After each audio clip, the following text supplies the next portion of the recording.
C'est l'événement de ce vendredi 20 décembre.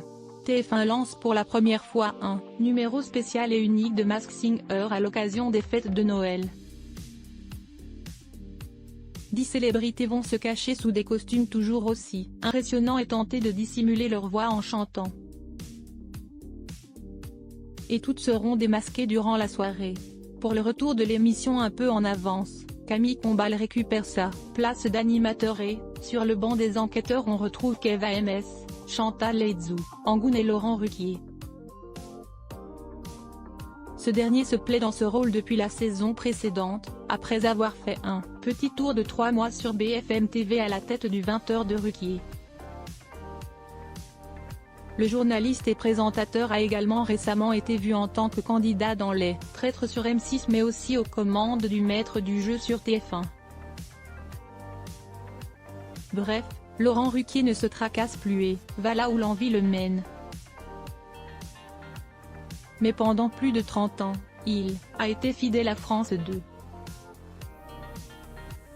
En effet, impossible d'oublier que le compagnon d'Hugo Manos a notamment présenté les émissions On a tout essayé de 2000 à 2007, On ne demande qu'à en rire de 2010 à 2012, On n'est pas couché de 2006 à 2020, On est en direct de 2020 à 2022 et Les enfants de la télé de 2017 à 2023.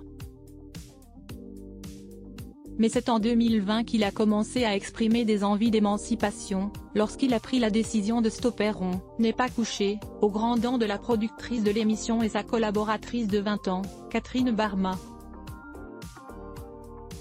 Cette décision a signé le divorce entre les deux fortes têtes et la guerre a même été déclarée par l'intermédiaire des tribunaux. D'un côté, Catherine Barma a poursuivi en justice Laurent Ruquier pour rupture brutale de relations commerciales établies qui lui avait fait perdre beaucoup puisqu'elle avait été obligée de licencier plusieurs salariés de sa société tout sur l'écran. L'homme de télé, quant à lui, réclamait de l'argent à la productrice, celui de ses dernières émissions qui ne lui aurait jamais été versé. Le verdict de ce procès qui les a opposés a été rendu en 2022, en faveur de Catherine Barma. La 13e chambre du tribunal de commerce de Paris condamnait alors les sociétés de Laurent Ruquier, Ruck Productions et Little Bros, à verser à tout sur l'écran près d'1 million d'euros de dommages et intérêts, plus précisément 999 715 €. Sans surprise, aucun retour en arrière n'était possible après cette affaire. On se croiserait dans la rue, c'est elle qui changerait de trottoir. Ça fait partie des absurdités de ce métier, on est quand même des gens adultes, et quand on a un peu d'intelligence, on se parle, regrettait Laurent Ruquier sur RTL en mai 2022.